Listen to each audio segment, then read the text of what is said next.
Hallo und herzlich willkommen zu einem neuen Video auf Ingas Color Art. Ich habe mir heute eine kleinere quadratische Leinwand ausgesucht. Sie ist 40 x 40 cm groß und ich gestalte zunächst meinen Hintergrund.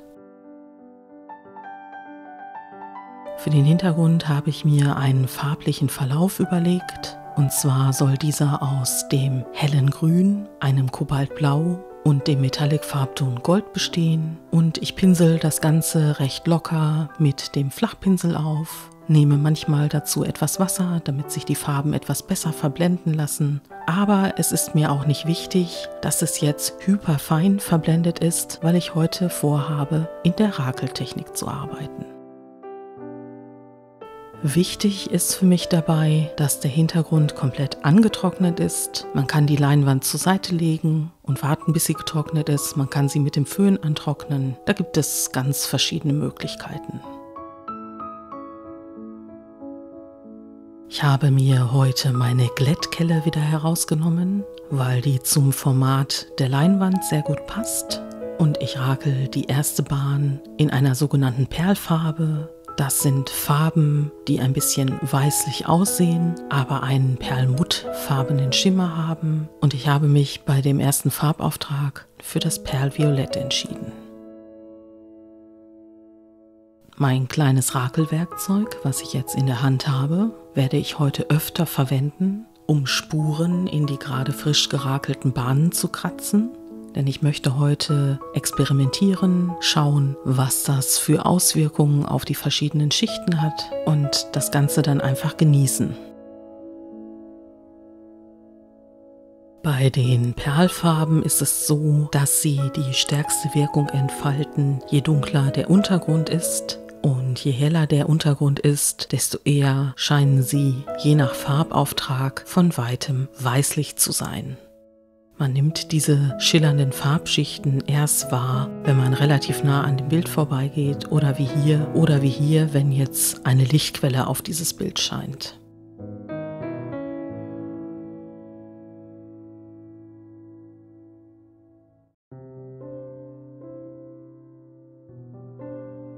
Als nächste Farbe habe ich mich für das Brillantblau entschieden und dahingehend hatte ich mich daran erinnert, als ich mein Bild Erde gemalt habe, wo viele von euch ja auch gesagt haben, dass es so aussieht, als würde man die Erde aus dem Weltall betrachten. Und da habe ich einen ähnlichen Farbhintergrund in Grün und ich habe auch blaue Farbe, teilweise im Vordergrund. Ich kann euch gar nicht sagen, wie es dazu gekommen ist. Jedenfalls fiel mir auf einmal der Song Lila Wolken ein. Jetzt hatte ich es natürlich mit dem Grün, mit dem Perlmutt in Violett und mit dem Blau zu tun und ich fand das so passend, dass ich mich im Grunde genommen darüber gefreut habe, dass der Zufall eine solche Assoziation nahebringt. Und farblich habe ich mich dann für eine Farbe entschieden, die mit allen drei Farben gut harmoniert. Und das ist nicht der Goldton aus dem Hintergrund, sondern das ist der Metallic-Farbton Bronze.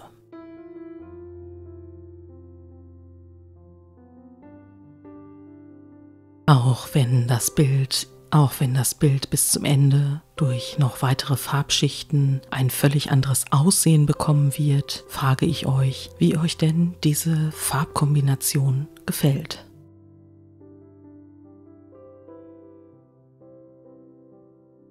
Beim Einsatz mit meinem kleinen Rakelwerkzeug merke ich, dass die untersten Schichten leicht angezogen sind und dass ich deshalb nicht mehr komplett bis auf den Hintergrund gucken kann. Aber die erste Rakelschicht wird nochmal sichtbar, als ich die Farben Bronze und Blau abkratze.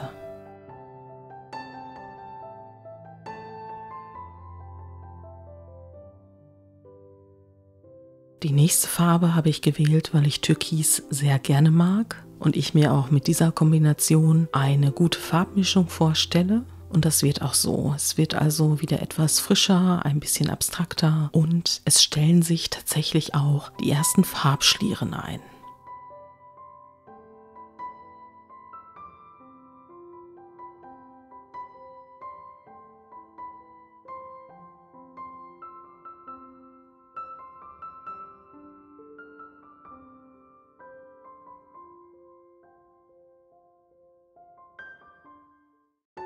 Mit Türkisgrün lässt sich immer wieder ganz gut das Umbra kombinieren. Und da kommen Farbtöne heraus, die ich sehr gerne mag, vor allen Dingen die ich bei meiner Rost- und Patina-Serie verwende. Aber ich habe heute nicht vor, ein Bild in Rost und Patina zu malen. Ich verwende einfach nur diese Farbkombination, um dem Bild nochmal eine andere Stilrichtung mitzugeben. Neben den Farbstieren treten ja bei der Rakeltechnik auch immer wieder Inseln auf. Doch heute rechne ich nicht mit so vielen Inseln, weil ich in den verschiedenen Schichten an verschiedenen Stellen die Farbaufträge unterbreche und teilweise unten drunter liegende Schichten wieder freikratze. Das heißt, ich gehe heute eher davon aus, dass die Oberfläche ein bisschen unebener sein wird und am Ende eher weniger Inseln auf dem Bild zu sehen sein werden.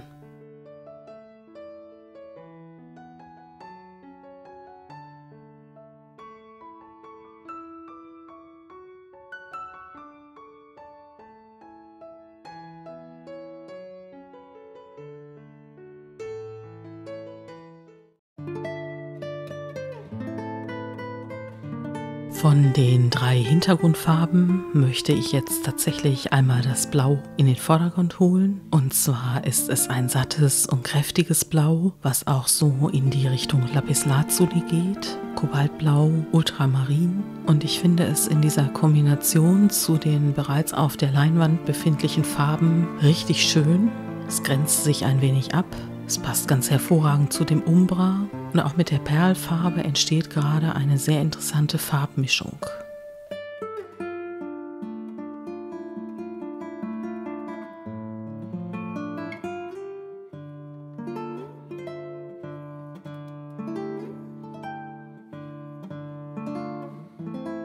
Ich war mir anfangs nicht sicher, ob ich dieses kräftige Blau noch einmal in den Vordergrund holen wollte, aber ich habe mich dann dafür entschieden. Ich habe mich auch dafür entschieden, diese Schicht etwas stärker wieder abzukratzen und bei meinen etwas breiten Rippeln oder Linien zu bleiben und das Ganze dann über diese komplette Schicht fortzuführen.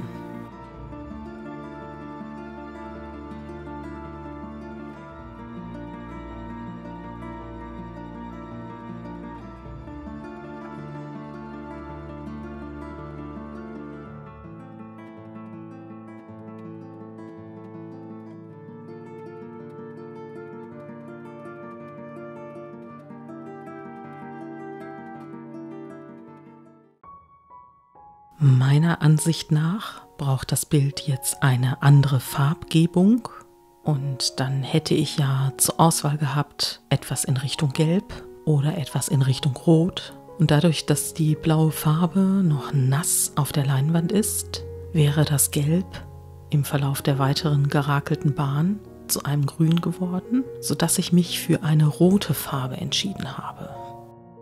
Das ist das Permanent Rot Purpur. Es ist nicht ganz deckend, das sieht man daran, dass es dann mit dem Blau ebenfalls eine Farbmischung aufnimmt und eher in diesen lilafarbenen Bereich geht.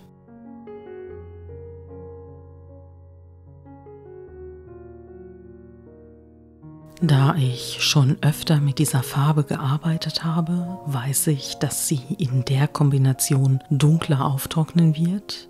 Und dass es dann besser ist, sie noch einmal mit einer hellen Farbe zu kombinieren. Und das mache ich nochmal mit dem Perlviolett.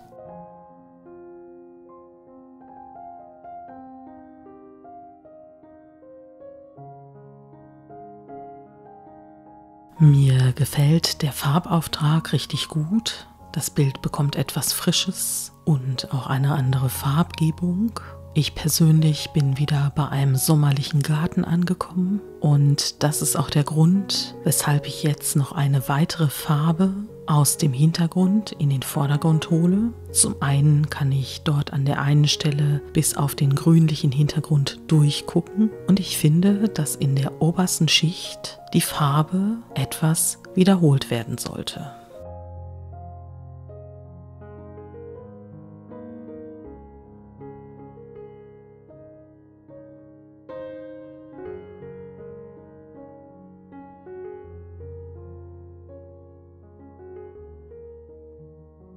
Nicht nur die Farbe soll wiederholt werden, auch das Unterbrechen der obersten Farbschicht. Und deshalb greife ich nochmal zu meinem kleinen Rakelwerkzeug, setze Linien an, schaue, was ich herauskratzen kann und entscheide mich auch dann dafür, nochmal feinere Linien zu setzen und das an einigen Stellen der Leinwand zu machen.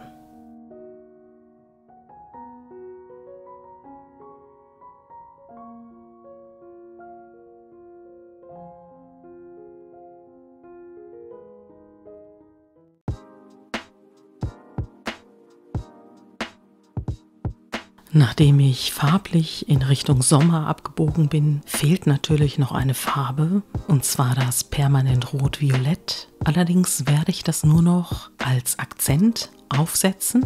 Ich werde auch zusehen, dass ich die darunterliegenden Farben nur stellenweise verdecke. Und das ist mit dieser Farbe auch gut möglich, weil es sich um eine transluzente Farbe handelt. Das heißt, sie ist grundsätzlich nicht deckend, sondern wirkt nur dann deckend, wenn entsprechend viel Farbe aufgetragen worden ist.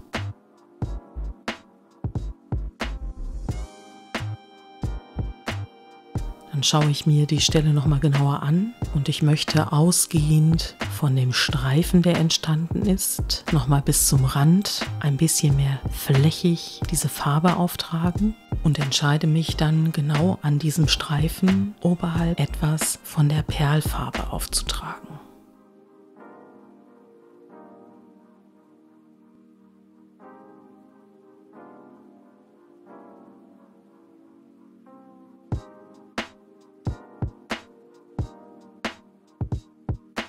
Danach kümmere ich mich um letzte Details.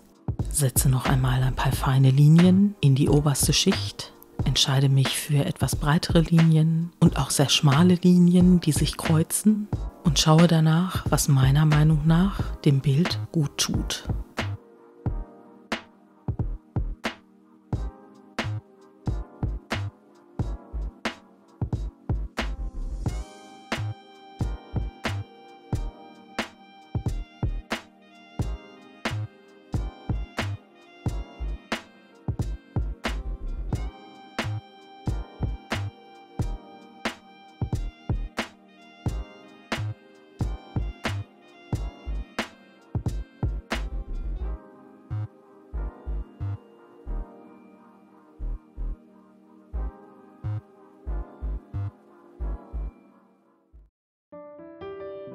Dann zeige ich euch einmal das Bild aus näherer Nähe.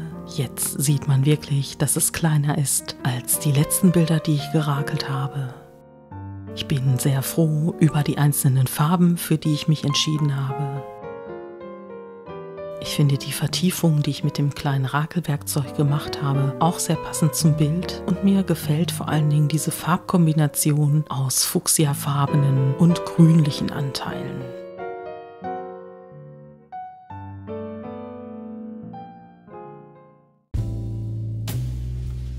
Das ist ein sehr schöner Schimmer, den die Perlfarbe auf diesem Bild hinterlassen hat.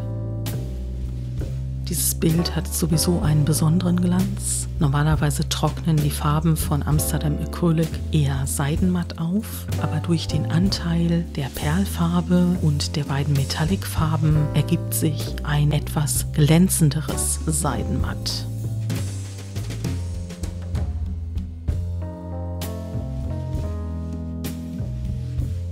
Dann habe ich euch das Bild einmal an die Wand gehängt und die für mich favorisierte Seite ausgewählt. Es besteht natürlich auch die Möglichkeit, es in den 3 anderen Richtungen aufzuhängen. Da ich meine Bilder immer auf der Rückseite signiere, ist das problemlos möglich. Und ich finde, es ist ein wirklich kleines, abstraktes Sommerbild geworden.